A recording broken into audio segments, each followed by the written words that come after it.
പണം വയ്ക്കുന്ന സ്ഥലം അല്ലെങ്കിൽ പണപ്പെട്ടി തുറക്കുന്ന സ്ഥലമൊക്കെ ഇമ്പോർട്ടൻ്റ് ആണ്. ഇപ്പൊ ഈ പണമായി സൂക്ഷിക്കുന്നത് ഇപ്പൊ എൻ്റെ ആണെങ്കിൽ പോലും ക്യാഷ് ഒക്കെ അക്കൗണ്ടിലാണുള്ളത്. ഗൂഗിൾ പേ വഴിയാണ് എല്ലാം ഓപ്പറേറ്റ് ചെയ്യുന്നത്. രണ്ട് തരത്തിലുള്ള ക്യാഷ് ഉണ്ട്. ഒന്നൊരു പെറ്റി ക്യാഷ് എന്ന് പറയും, അതായത് ഡെയിലി നീഡ്സിന് ചില ഇതൊക്കെ ഉണ്ടാവും. അപ്പൊ അത് പിന്നെ ഒന്നെന്ന് പറഞ്ഞാൽ നമുക്ക് ഇൻകം ആയിട്ട് പ്രോഫിറ്റ് ആയിട്ട് വരുന്നത്. അപ്പൊ ധനം വരികയാണെന്ന് പറഞ്ഞാൽ നമ്മളാണ് അതിന്റെ റിസീവർ. അപ്പൊ നമ്മൾക്ക് ഇന്ന സ്ഥാനത്ത് ഇന്നത് അങ്ങനെയുള്ള ഒരു പ്രോപ്പർലി ഒക്കെ കറക്റ്റ് ആണെങ്കിൽ എനിക്ക് സമൃദ്ധിയിൽ ജീവിക്കണം എന്നാണ്. അപ്പൊ ഗൂഗിൾ പേ ചെയ്താലും ശരി എന്തായാലും ശരി ഇവിടേക്ക് ധനം വരിക എന്നുള്ളതാണ് കാര്യം. സൂര്യൻ ഉദിക്കുക എന്ന് പറയുന്ന ഒരു പ്രോസസ്സാണ്, അതാണ് ഇൻകം. നേരെ മറിച്ച് അസ്തമിക്കുക എന്ന് പറഞ്ഞാലോ കയ്യിൽ നിന്ന് പോവാണ്, അതാണ് എക്സ്പെൻസ്. അതാണ്. അപ്പൊ ഇത് നമ്മളപ്പോ ആ ഒരു ഷോപ്പിന്റെ മുഖം എങ്ങോട്ടാ വരുന്നത്? അപ്പൊ ഈ പണം വയ്ക്കുന്ന സ്ഥലം അല്ലെങ്കിൽ പണപ്പെട്ടി തുറക്കുന്ന സ്ഥലമൊക്കെ ഇമ്പോർട്ടൻ്റ് ആണ്. ഇപ്പൊ ഈ പണമായി സൂക്ഷിക്കുന്നത് ഇപ്പൊ എൻ്റെ ആണെങ്കിൽ പോലും ക്യാഷ് ഒക്കെ അക്കൗണ്ടിലാണുള്ളത്. ഗൂഗിൾ പേ വഴിയാണ് എല്ലാം ഓപ്പറേറ്റ് ചെയ്യുന്നത്. അപ്പൊ നമ്മൾ ഈ ഫോൺ തിരിച്ചു വെക്കണം, ഡയറക്ഷൻ സ്കാനർ എങ്ങോട്ട് തിരിച്ചു നല്ലതാണ്. ഇതെന്താണെന്ന് അറിയോ? എല്ലാത്തിനും ഒരു എന്താ ഇപ്പൊ നമ്മളൊരു മകൻ കല്യാണം കഴിക്കാൻ പോവുക. അപ്പൊ ആദ്യം തന്നെ എന്ത് വേണോ? പെൺകുട്ടി വേണം. ഈ പെൺകുട്ടീനെ ഈ വീട്ടിലേക്ക് കൊണ്ടുവന്നു കഴിഞ്ഞാൽ അതിന് താമസിക്കാൻ ഒരു റൂം വേണം. അപ്പൊ ആദ്യം ഈ റൂം സെറ്റ് ചെയ്താലേ ഉള്ളൂ കല്യാണം എന്ന് പറഞ്ഞതിലേക്ക് നടക്കാൻ പറ്റുള്ളൂ. അതതിന്റെ പ്രാക്ടിക്കൽ വശം.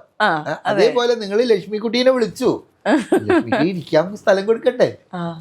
അതേമാതിരിയാണ് ശരി ഗൂഗിൾ പേ ഒക്കെ ആണെങ്കിലും ശരി, എന്നാലും ഒരു പർട്ടിക്കുലർ ഏരിയ ഇതിനാണ് എന്ന് വെച്ചിട്ട് കറക്റ്റായിട്ട് വെക്കണം.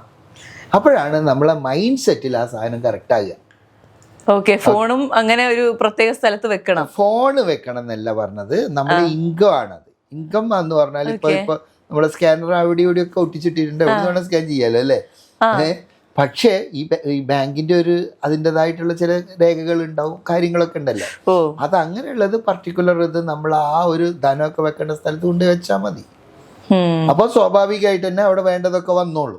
അപ്പോൾ പറയണത്രയേ ഉള്ളൂ, നമ്മൾ ഗൂഗിൾ പേ ആണെങ്കിലും ശരി എന്തായാലും ശരി, ഇപ്പൊ നേരത്തെ പറഞ്ഞ സൂക്ഷ്മ സ്ഥൂലം എന്നുണ്ടല്ലോ, ഇന്നിപ്പം എന്താ ധനമൊക്കെ സ്ഥൂല എന്ന് പറഞ്ഞിട്ട് സൂക്ഷ്മമായി, അതായത് എനർജി ലെവലില്ല, കാണാൻ പറ്റില്ല, അതാണ് എനർജി ലെവലില്ല. പണ്ടാണെങ്കിൽ ലിക്വിഡ് ക്യാഷ് കാണായിരുന്നു, ഇന്നിപ്പോ എന്ന് പറഞ്ഞാൽ അത് എന്താ എനർജി ലെവലില്ല. അപ്പൊ അതിനാണെങ്കിലും ശരി കറക്റ്റ് ചെയ്ത് കരുന്നോ. അപ്പൊ നമ്മളിരിക്കുന്നുണ്ട്, നമ്മളൊരു വലിപ്പ് തുറക്കുന്നുണ്ട്. എന്താ ഇതൊക്കെ ആണെങ്കിലും ശരി നമ്മളൊരു വലിപ്പൊക്കെ വെക്കൂലേ, അത് കറക്റ്റ് ആക്കിയിട്ട് ചെയ്തു കഴിഞ്ഞാൽ അതിനുള്ള കറക്റ്റ് ആയിട്ടുള്ള പാത്ത് വേ കറക്റ്റ് ആവും. അപ്പൊ ഗൂഗിൾ പേ ഉണ്ടെങ്കിലും കുറച്ച് പണം എടുത്ത് നല്ലൊരു സ്ഥലത്ത് വെക്കുന്നത് നല്ലതാണ്. കുറച്ച് പണം വെക്കുന്നതെന്നല്ല, ഇപ്പൊ സാധാരണ രീതിയിൽ ഒരു ബിസിനസ്സിലാണെങ്കിൽ രണ്ട് തരത്തിലുള്ള ക്യാഷ് ഉണ്ട്. ഒന്നൊരു പെറ്റി ക്യാഷ് എന്ന് പറയും, അതായത് ഡെയിലി നീഡ്സിന് ചില ഇതൊക്കെ ഉണ്ടാവും. അപ്പൊ അത് പിന്നെ ഒന്നെന്ന് പറഞ്ഞാൽ നമുക്ക് ഇൻകം ആയിട്ട് പ്രോഫിറ്റ് ആയിട്ട് വരുന്നത്. അങ്ങനെ പ്രോഫിറ്റ് ആയിട്ട് വരുന്നത് അത് നമ്മൾ മാറ്റി വെക്കണം, അതായത് ഇതിൽ നിന്ന് മാറ്റി വെക്കണം. അപ്പൊ ഈ ഡെയിലി ആവശ്യത്തിനുള്ള പൈസയാണെങ്കിൽ പോലും അല്ലെങ്കിൽ അങ്ങനെയുള്ള അതും ഇപ്പോൾ ബാങ്കിൽ തന്നെയാണ് കേട്ടോ, എന്നാലും ആണെങ്കിൽ പോലും ആ ഒരു ഇതിനുള്ള പർട്ടിക്കുലർ ഏരിയയിൽ അത് കറക്റ്റായിട്ട് എന്താ പൈസ വെക്കണമെന്നില്ല, അറ്റ്ലീസ്റ്റ് അതിന് ബുക്കെങ്കിലും വെച്ച് കഴിഞ്ഞാൽ നല്ലതാണ് കണക്ക്. അതായത് എന്ന് പറഞ്ഞു കഴിഞ്ഞാൽ ഇത്രയേ ഉള്ളൂ, എല്ലാത്തിനും ഒരു പോയിന്റ് ഉണ്ടാവും. അപ്പോൾ സാധാരണ ഗതിയിൽ പറയും, ഇപ്പോൾ ഒരു പശു അതിനെ എന്താ പറയുകയാണ് ഒരു കയറെടുത്ത് കെട്ടുക. അപ്പൊ ആ പശു ഏതുവരെയുള്ള പുല്ലൊന്നും കയറിന്റെ അറ്റെത്തുന്നത് വരെയുള്ള പുല്ലിങ്ങനെ ഇങ്ങോട്ട്. അപ്പൊ അതിന്റെ പശുവിന്റെ അച്ചുതണ്ടാണ് എന്ത് ഈ കുറ്റി. അതേമാതിരി തന്നെ എല്ലാത്തിനും ഓരോരോ ചുറ്റണം എന്നുണ്ടെങ്കിൽ ഒരു റേഡിയസ് ഉണ്ടെങ്കിൽ അതിനൊരു അച്ചുതണ്ട് ഉണ്ടാവും. ഭൂമി അതിന്റെ അച്ചുതണ്ടിൽ സ്വയം കറങ്ങണം. അതുമാതിരി തന്നെ നമുക്ക് ധനം വരിക എന്നുള്ള. അപ്പൊ ധനം വരികയാണെന്ന് പറഞ്ഞാൽ നമ്മളാണ് അതിന്റെ റിസീവർ. അപ്പൊ നമ്മൾക്ക് ഇന്ന സ്ഥാനത്ത് ഇന്നത് അങ്ങനെയുള്ള ഒരു പ്രോപ്പർലി ഒക്കെ കറക്റ്റ് ആണെങ്കിൽ അവിടെ ആ ചാനൽ ക്ലിയർ ആവും. ഇല്ലെങ്കിലോ അതുണ്ട്, ഇത് സ്കാൻ ചെയ്തിട്ടുണ്ട്, പൈസ വന്നിട്ടുണ്ട്, ഓക്കെയാണത്.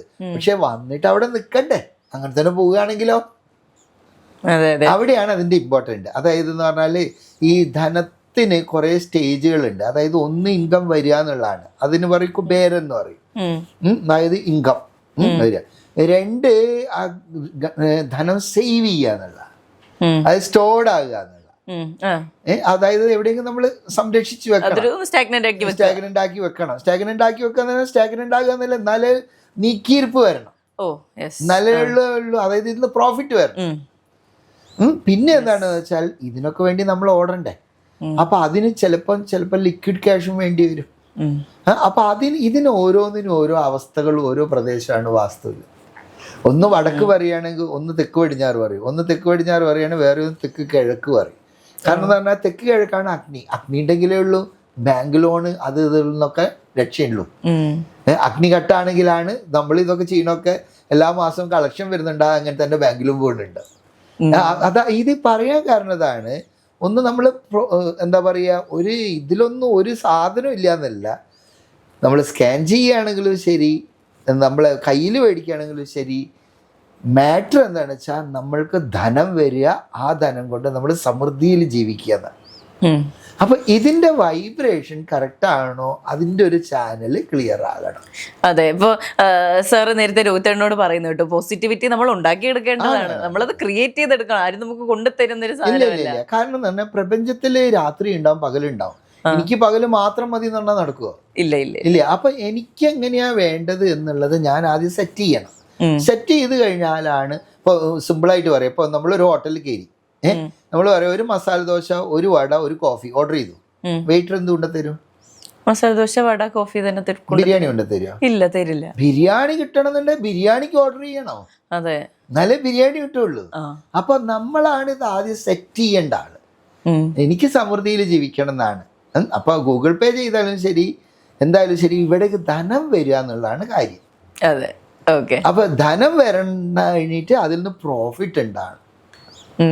യെസ്. അപ്പൊ ഈ പ്രോഫിറ്റ് വരണം എന്നുണ്ടെങ്കിൽ പ്രപഞ്ചത്തിന്റെ ഓർഡറിലാണ് അത് നന്നായിട്ട് നമുക്ക് ഉയരാൻ പറ്റും. ഉദാഹരണമായിട്ട് പറയുകയാണെങ്കിൽ ഇപ്പോൾ നമുക്ക് നേരത്തെ ഞാൻ പറഞ്ഞു, എന്നാലും ഒരിക്കൽ കൂടി റിപ്പീറ്റ് ചെയ്യുക, അതായത് സൂര്യൻ ഉദിക്കുക എന്ന് പറയുന്ന ഒരു പ്രോസസ്സാണ്, അതാണ് ഇൻകം. നേരെ മറിച്ച് അസ്തമിക്കുക എന്ന് പറഞ്ഞാലോ കയ്യിൽ നിന്ന് പോവുകയാണ്, അതാണ് എക്സ്പെൻസ്. അതാണ്. അപ്പൊ ഇത് നമ്മളപ്പോൾ ആ ഒരു ഷോപ്പിന്റെ മുഖം എങ്ങോട്ടാണ് വരുന്നത്, ഇതെങ്ങനെയാണ് വരുന്നത്, എവിടെയാണ് അതിന്റെ ക്യാഷ് ബോക്സ് വെച്ചിരിക്കുന്നത്? ഗൂഗിൾ പേ ആണെങ്കിലും ശരി, അവിടെ ഒരു ക്യാഷ് ബോക്സ് ഉണ്ടാണോ? കാരണം എന്ന് പറഞ്ഞാൽ അന്നുള്ള പറ്റുകാരനും ഇതിന്റെ ഒക്കെ ഇതാണ്ടുണ്ട്. പിന്നെ എന്താണ്, ഡെയിലി എന്താ പറയാ പിരിവെടുക്കുന്ന ആളുകളുണ്ട്, ഇവർക്കൊക്കെ കൊടുക്കേണ്ടതൊക്കെ ഉണ്ട്. അപ്പൊ അതിനൊക്കെയുള്ള പർട്ടിക്കുലർ ഏരിയ കൃത്യമായിട്ട് തന്നെ വെക്കണം. അപ്പോഴാണ് നമുക്ക് അതിൽ നിന്ന് സമൃദ്ധി വരിക. ഇല്ല എങ്കിൽ എന്താണെന്ന് വെച്ച് കഴിഞ്ഞാൽ എല്ലാം ഒരു ഓർഡറിലും ഇല്ല, കാണാനൊക്കെ ഭംഗിയുണ്ടാവും, പക്ഷെ എന്ന് പറഞ്ഞാൽ അതിൽ നിന്നുള്ള ആ ഒരു സെൻസ് ഉണ്ടല്ലോ, അത് നമുക്ക് അനുകൂലമായിക്കൊള്ളണമെന്നില്ല. ഈ വാസ്തു നോക്കണത് ബിസിനസ്സിലാണെങ്കിൽ കുറച്ചുകൂടി സീരിയസ്ലി നമ്മൾ നോക്കണം. കാരണം എന്ന് പറഞ്ഞാൽ അവിടെ ഈ പണിക്കാരൻ മാത്രമല്ല, ആ ഒരു ബിസിനസ് നന്നാകുക എന്ന് പറഞ്ഞാലാണ് ഏറ്റവും വലിയ എന്താ പറയുക പുണ്യപ്രവർത്തനം. കാരണം എന്താ വെച്ചാൽ ഒരു ബിസിനസ് തുടങ്ങി പറഞ്ഞാൽ എത്ര ആളെ കുടുംബം പോറ്റാനാണ് സഹായിക്കുന്നത്. അപ്പോൾ ശരിക്കും പറയുകയാണെങ്കിൽ ബിസിനസ്സുകാരാണ് ഏറ്റവും വലിയ സേവനം ചെയ്യുന്ന ആളുകൾ. കാരണം എന്താ പറഞ്ഞാൽ അവർക്ക് മാത്രമല്ല, അവരെ ഡിപ്പെൻഡ് ചെയ്തിട്ട് കുറേ ഫാമിലീസാണ്. ഇപ്പോൾ ഒരു ഹോട്ടൽ നടത്തുക എന്ന് പറഞ്ഞു കഴിഞ്ഞാൽ ആ ഹോട്ടലുകാരന് ധനം കിട്ടൽ മാത്രമല്ല, അവിടെയുള്ള പൊറാട്ട അടിക്കുന്ന ആളുണ്ടാവും, അടിച്ചു വരുന്ന ആളുണ്ടാവും, എല്ലാം ഉണ്ടാവും. അപ്പം ഇവർക്കൊക്കെ കുടുംബമുണ്ട്. അപ്പോൾ ഇത്രയും കുടുംബത്തിനെയാണ് ഈ ബിസിനസ് സപ്പോർട്ട് ചെയ്യണത്. അപ്പൊ ആ ഒരു ആംഗിളിൽ നോക്കുമ്പോൾ ഇയാൾ ഈ ബിസിനസ് തുടങ്ങിയ ഒരു പുണ്യപ്രവർത്തനല്ലേ. കാരണം എത്രയോ ഫാമിലിനെ സപ്പോർട്ട് ചെയ്യാൻ പറ്റില്ലേ. അപ്പൊ ബിസിനസ്സുകളൊക്കെ നടത്തുമ്പോ നമ്മള് അത് വെറുതെ ഒരു ഇതായിട്ടല്ല, അത് സീരിയസ്ലി തന്നെ എടുത്തിട്ട് പ്രോപ്പർലി അതിനെ സെറ്റ് ചെയ്യുക. അപ്പൊ എന്താ വെച്ചാൽ കറക്റ്റ് ചാനലിങ് വരും, അവിടെ ധനം വരും, പ്രോസ്പെരിറ്റി ഉണ്ടാവും. ഓക്കെ.